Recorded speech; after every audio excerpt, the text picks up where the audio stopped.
breaking news. Tad Cummins, suspected kidnapper of Elizabeth Thomas, is in custody, and Elizabeth Thomas is safe.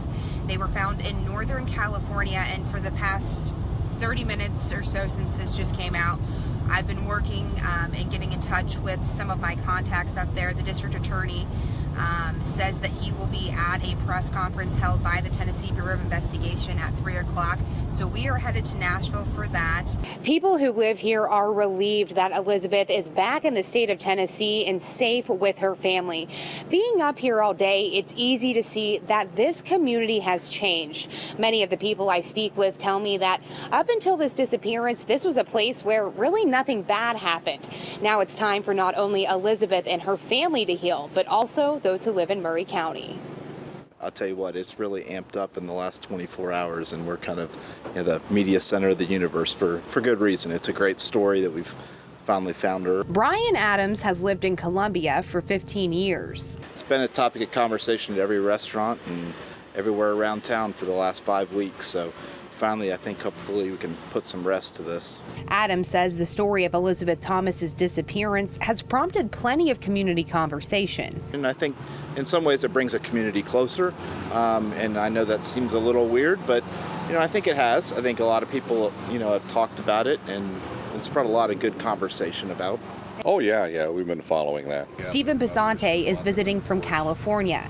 He tells me he's familiar with the area where Cummins and Thomas were found. I'm a scout leader, so that's one of the areas that we've gone up into to go hiking and camping. He thinks it's clear why Cummins chose Cecilville. The area they went into one of the more lightly populated areas of the western United States, so it does make sense in that way if you want to be left alone and there's not a lot of people who will probably inquire about your business. The district attorney general tells me that we shouldn't expect to learn many details about what happened during the disappearance just yet. He says that those will come out in the courtroom.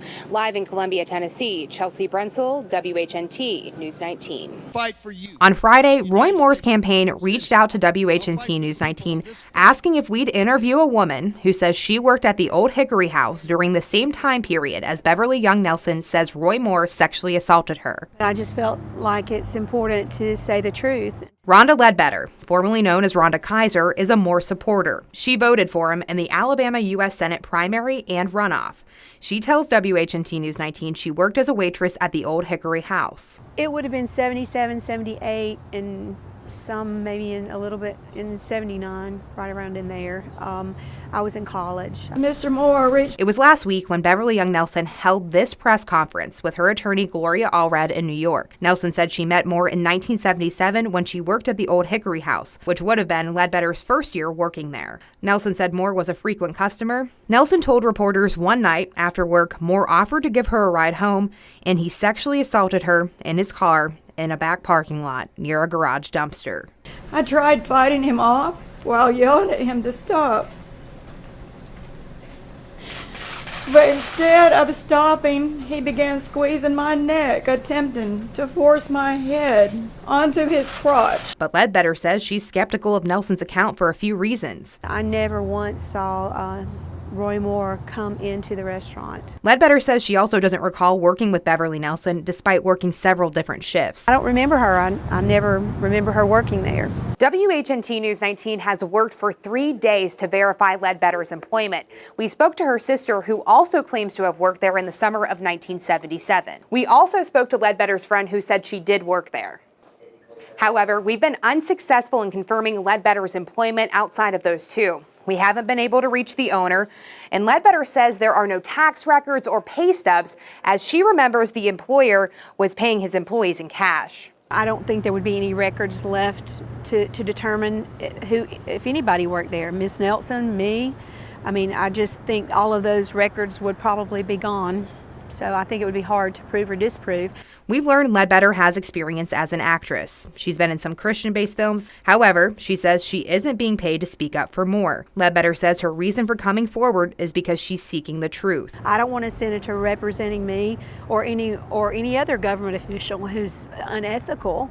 But at the same time, I know, having been a school teacher, I know that sometimes people don't exactly tell the truth. They'll tell their version of it or embellish it or flat out lie. We asked Ledbetter if she thought Nelson was believable during her news conference. Ledbetter told us she thought Nelson sounded credible, but also given her experience, she knows, quote, how good people can act. In Gadsden, Chelsea Brentzel, WHNT News 19. One of the coaches I spoke with told me he wanted to teach his players more than basketball this season. That's exactly what he did on Friday night. Basketball is a game that usually comes down to the wire. With just 15 seconds on the clock and down by 6, the East Limestone Middle School team put in their sixth man, Savion McNeil. I shot 5 threes and missed. I shot 2 threes and missed that, and I made 2. A moment his father will always treasure. I actually didn't think that he would get a chance to actually play in the games. Savion tried out for the team last May, but doctors didn't clear him to play because of his cerebral palsy disorder. Basically, the ability to actually run straight, like the things that we take for granted, to walk, to run, to jump, those are things that he's dealing with because of the mild case of cerebral palsy, but other than that, he's your typical 14-year-old kid.